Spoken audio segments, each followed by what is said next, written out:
Яңалыклар вакыты үз эшен башлап җибәрде. Студияда Алсу Нуриева, исәнмесез? Әлмәттә балаларны зурлыйлар. Ознакай районында яңа парк ачылды.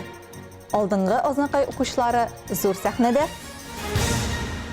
Авыл территорияләрен комплекслы үстерү дәүләт программасын тормышка ашыру кысаларында Югары Стәрле авылы җирлегендә парк ачу тантанасы уздырылды. Әлеге паркны булдыруда Татарстан нефтчеләренең дә өлеше кергән. Бу хакта тулырак махсус хәбәрчебез Илмира Шәрифуллина сюжетында. Моңа кадәр шәһәр җирендә генә күрергә күнеккән шундый гүзәл заман чакырылма районда беренчеләрдән булып Югары Стәрле авылында сафка басты. Авыл халкының улысына да, кичесенә дә вакытларын күңелле дә, файдалы да итеп уздырыр өчен менә дигән урын булдырылды. Мирас паркын ачу тантанасына Ознакай муниципаль районы башлыгы Марсель Шайдуллин, оешма җитәкчеләре, мәктәп коллективы, авыл халкы, кунаклар җыйналган иде. Чараны Ознакай мәдәният йорты артистлары алып барды. Район җитәкчесе Марсель Шайдуллин барлык авыл халкын мондый зур бәйрәм белән тәбрикләп, алга табан районыбыз авылларында тагын да төзекләндереләчәк дип әйтеп узды. Бу инде безнең федераль программа нигезендә эшләнгән паркыбыз, узган елны без аны программага кергән идек. Һәм инде менә бүген эшләп бетердек. Менә бик матур килеп чыккан. Монда инде балалар өчен һәм майданчыклар, спорт майданчыклары, менә Ознакайда ничек парклар ачабыз, шулай авылларда да парклар ачыла. Узган елны 15 авыл советы безнең шушы программада катнашып, бик күп парклар, бик күп спорт һәм инде балалар өчен майданчыклар ачылды.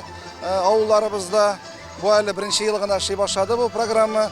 Шуңа карамастан менә 15 авыл советы катнашып, без инде ярдәм иттек. Татнефть җәмгыяте ярдәм итте. Аларга бик зур рәхмәт. Һәм чынлап та шундый халык өчен, бигрәк тә яшьләр өчен кирәкле парклар ачыла. Быел инде безнең тагын 5 авылда шундый программада катнашып 5 парк ачылачак. Әлеге проектны тормышка ашыруда район бюджетыннан, авыл җирлеге бюджетыннан шактый өлеш кертелгән. Шулай ук парк төзелешендә авыл халкы да ярдәмгә тартылган. Кем кул кораллары белән, кем техника белән, кемдер чәчәк үсентеләре алып килгән. Мәдәният идарәсе тарафыннан агачлар утыртуда зур ярдәм күрсәтелгән. Куркып кына башлаган эш бик уңышлы килеп чыкты, диде авыл советы башлыгы Лилия Сөләйман кызы. Әлеге паркның без авылыбыз белән күптәннән көттек, күптәннән хыялланган хыялыбыз безнең.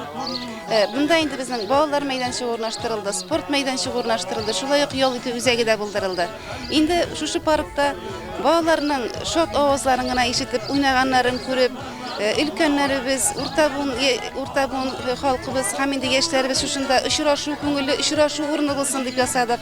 Күңелле бәйрәм чаралары үтсен дип, авылыбызга менә кызыгып, яшьләр дә кайтсын дигән теләктә торабыз инде. Барысы да уңышлы булсын, матур булсын дигән теләктә калабыз. Карагыз әле, кадерле кунаклар, безнең бүген бик зур бәйрәм. Нинди иркен, нинди матур, безнең парк, күрегез. Бу эшне башкаруда ярдәм иткән район җитәкчелегенә, авыл халкына, иганәчеләргә зур рәхмәт сүзләре җиткерде һәм бүләкләр, мактау кәгазьләре тапшырды. Соңыннан авыл үзешчәннәре тарафыннан әзерләнгән концерт номерлары күрсәтелде. Күңелле уеннар оештырылды.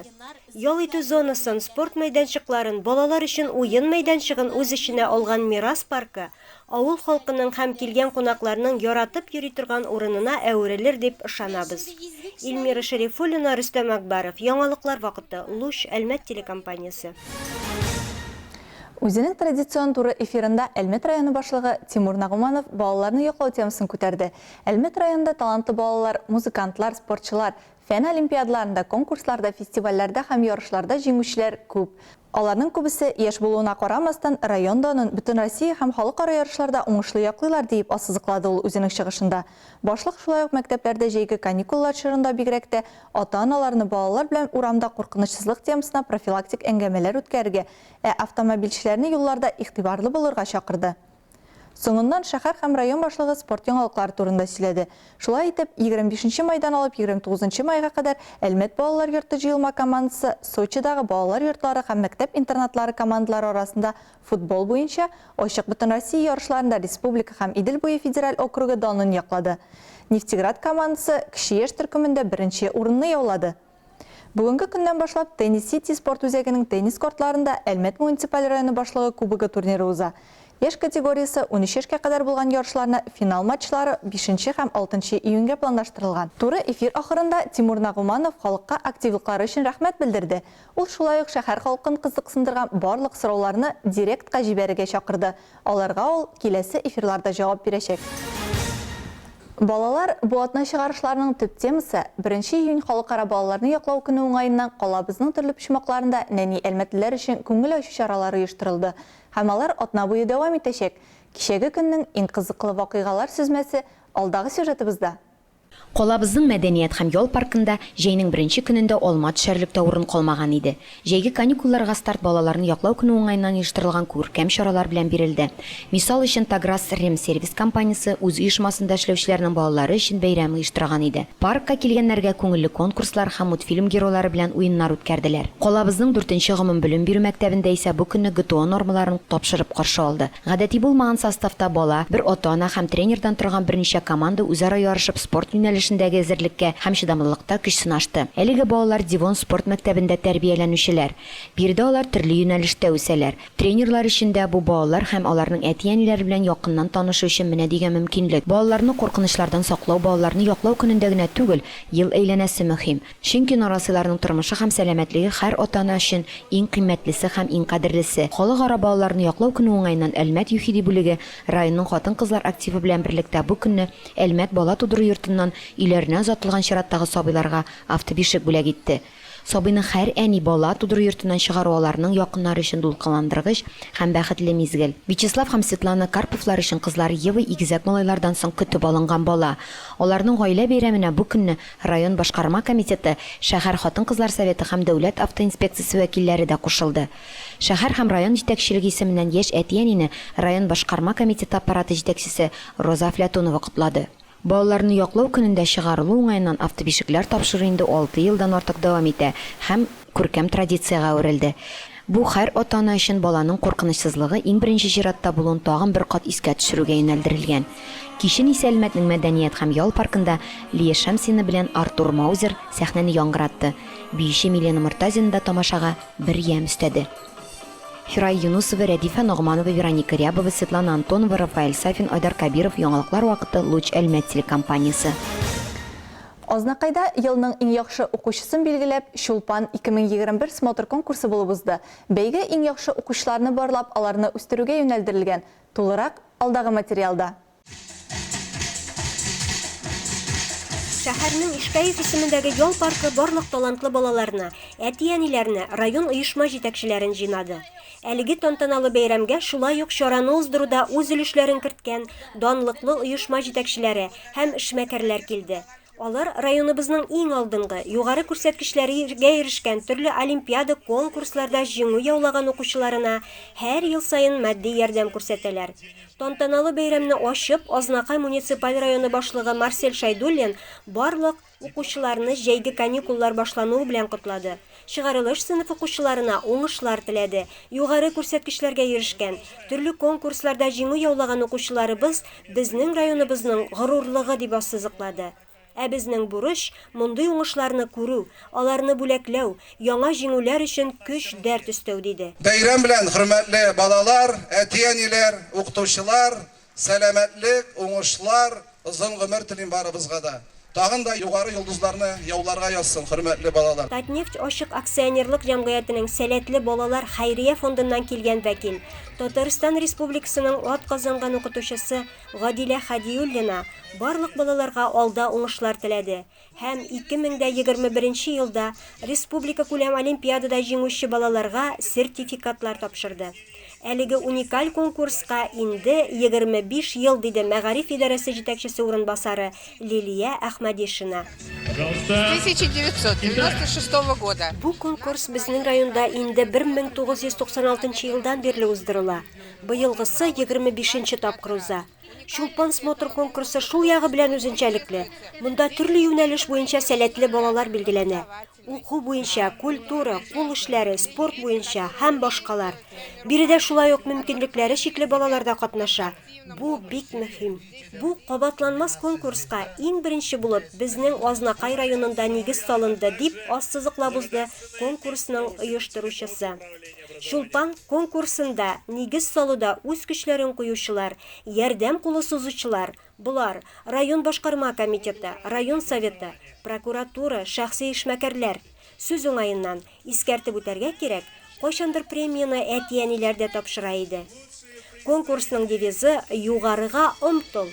Әлеге сүзләр язылган медальләр лауреат исемен алган балаларга тапшырылды. Бик күп муниципаль һәм республиканский конкурсларда уңышлар яуладым.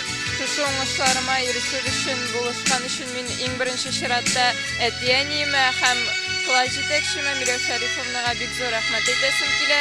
Һәм Сарлы урта мәктәбенең барлык укучыларына мин бик рәхмәтлемен. Шушы бәйрәмдә бүген булганым өчен мин бик шатмын. Шулпан смотр конкурсы сәнгать мәктәбендә тәрбияләнүче балаларның концерт номерлары белән үрелеп барылды. Илмира Шәрифуллина, Рөстәм Акбаров, яңалыклар вакыты, Луш, Әлмәт телекомпаниясе.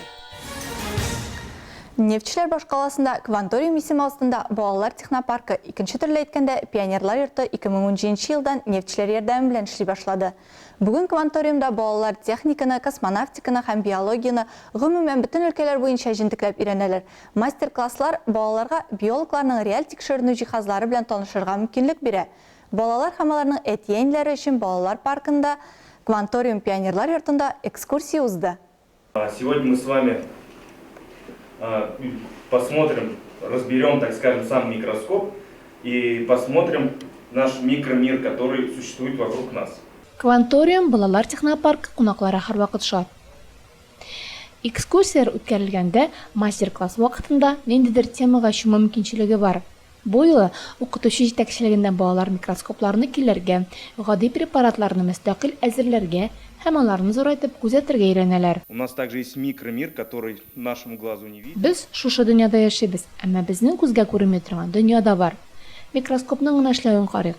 Җиләк-җимеш кисәкләрен зурайтып, аларның төзелешен тикшереп була. Кванториум технопаркын төзү федераль проект нигезендә мөмкин булды.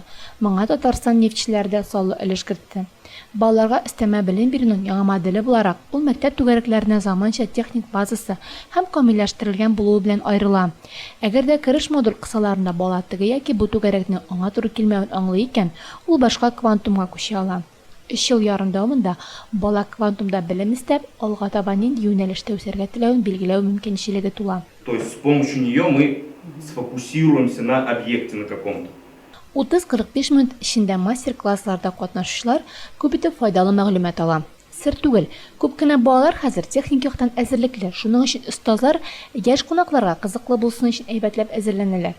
Кванториумда барлык мастер-класслар төрлечә һәм кызык уза. Шундый очрашуларның чираттагысында катнашучыларны микробиология дөньясы белән таныштырдылар. Микроскоплар ярдәмендә яшәүче культураларның бер өлеше каралды. Фән бер урында гына тормый. Ул 7 адым белән алга бара һәм үз укучыларында алгарышка Фән бер урында гына тормый. Ул 7 адым белән алга бара һәм үз укучыларында алгарышка алып барырга тиеш. Кванториум технопаркында моның өчен бөтен шартлар тудырылган. Балаларның тизәтелгән техник үсеше өчен яңа җиһазлар, нәтиҗәле һәм кызыклы укыту формалары, югары квалификациялы укытучылар составы бар. Алсу Амирова, Светлана Антонова, Рафаэль Сафин, яңалыклар вакыты Луч Әлмәт телекомпаниясе. Бөгелмәнең тикшерү изоляторы кинологлары балалар өчен шин балачак бәйрәме ясады. Алар тернәкләндерү үзәгендә тәрбияләнүче һәм 14-нче прогимназия укучылары алдында күрсәтмә чыгышларын күрсәтте. Чарага килгән балаларга хезмәт этләре белән эшләүнең үзенчәлекләре турында сөйләде. Тулырак алдагы сюжетта. Дарси исемле эт яше буенча бабай. Аңа 8 яшь, 2 елдан соң пенсияга чыгачак. Шуңа карамастан ул җитәкчесе биргән буйрукларны камил белә, төгәл үти. Төп юнәлеше наркотиклар эзләү. Ул аларны берничә минут эчендә таба ала. Дарси тикшерү изоляторы кинологлары тәрбияләгән этләрнең иң алдынгысы булып санала.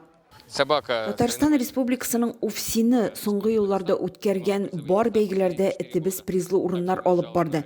4 ел дәвамында. Шулай ук Россия бәйгеләренә дә бардык. Беренче унлыкка керә идек. Эт төрле нормативлар буенча наркотикларны таба белә. Бүлмәләрдә, урамда, кешеләрдә, бар җирдән дә таба.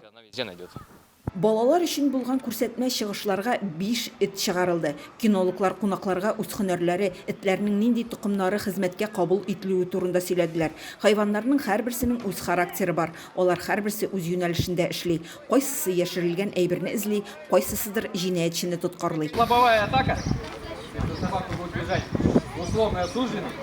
Балалар аларның чыгышын эмоцияларга күмелеп карап торды. Нравилось, как дрессируют собак и как они реагируют на все. Мне очень понравилось. Когда собакам говорят, они все это делают. Ну, то есть они верны своим хозяевам и много команд знают. Когда собака Дарси искала наркотические вещества у людей. Дарси очень хорошая собака. Дрессированная, с малых лет уже знает все. Собаки очень дрессированные и хорошо реагируют и могут в любую секунду просто напасть на человека, который что-то сделал. Балалар өчен әлеге бәйрәмне Бөгелмәнең 3-нче номерлы тикшерү изоляторы хезмәткәрләре оештырды. Бәйрәм күчтәнәшсез була алмый. Тернәкләндерү үзәгеннән килгән инвалид балаларга алар татлы тортта әзерләгән. Тернәкләндергеч үзәгенә кайткач, төшке аш вакытында балалар белән бергә сыйланачакбыз. Барысы өчен дә зур рәхмәт. Бик кызыклы чара булды. Интересно и познавательно. Кинологларга җиңү волонтерлары бөтен Россия иҗтимагый хәрәкәте әгъзалары да кушылды. Алар балалар өчен уеннар оештырды. Бүген тикшерү изоляторы хезмәткәрләре үзләренең 4 аяклы дуслары белән безгә шаккатыргыч күрсәтмә чыгышларын күрсәтте. Без исә балаларның күңелен төрле уеннар белән ачачакбыз. Күп бүләкләр әзерләдек. Балалар өчен иң истә калырлык мөмкинчелек тә тудырылды. Аларга хезмәт этләре белән турыдан-туры аралашу мөмкинлеге бирелде. Айгөл Шәрәфиева, Максим Брюхачев, Луч Әлмәт телекомпаниясе. Яңалыклар вакыты. Знамя труда газетасы мәгариф идарәсе белән берлектә оештырылган Крылья Победы җиңү канатлары патриотик фестиваленең нәтиҗәләре билгеле булды. Акция аңлашылганча җиңү көненә багышланган иде. Ай дәвамында катнашучылар шәһәр һәм районның балалар бакчалары тәрбияләнүчләрне, якташларыбызны хезмәт һәм сугышчан батырлыклары белән таныштырдылар. Алдагы көнне җиңүчеләр игълан ителде. Бүләкләү тантанасында безнең төшерү төркеме дә булды. Фестиваль игълан ителгәч тә Знамя труда газетасының почтасына катнашу өчен 26 гариза кабул ителә. Теләге булган һәр балалар бакчасына мәгълүмати материаллар җибәрелә. Аларны тәрбиячеләр балаларга сугыш бомбардировщиклары, очучыларның батырлыгы һәм Казан авиация заводы турында дәресләр оештыру өчен кулланалар. Аннары педагоглар ата-аналар белән бергә кәгазь ишкычлар ясап, аларны ишек алдында чырдылар. Катнашучыларның күбесе бәйге шартларын арттырып үтәп чын креативлык күрсәттеләр. Берәүләре патриотик шигырьләр, җырлар һәм биюләр белән тулы кичәләр оештырсалар, икенчеләре самолетларны кәгазьдән генә түгел, пластилиннан, конструкторлардан да ясадылар. Кайберләре аппликация һәм рәсемнәр ясадылар. Нам на почту пришло... Безгә почтага Знамя труда газетасыннан хат килде. Анда без куллана алырлык бөтен материалда бар иде. Әлбәттә, без интернеттан да эзләнүләр алып бардык. Өлкән төркемнәргә бомбардировщиклар турында белү бик кызык булды. Кече төркемнәр белән бездә чаралар уздырдык. Аларның яше буенча без аларга шулай карарга була торган материал әзерләдек. Оештыручылар катнашучылар җибәргән фото һәм видео хисапларны карап нәтиҗә ясый. Жюри җиңүчеләрне сөйләгәндә чараның киң аудиторияны җәлеп итә алуына һәм ата-аналарның социаль челтәрләрдә актив катнашуына игътибар бирә. Нәтиҗәләрне балаларны яклау көндә игълан иттеләр.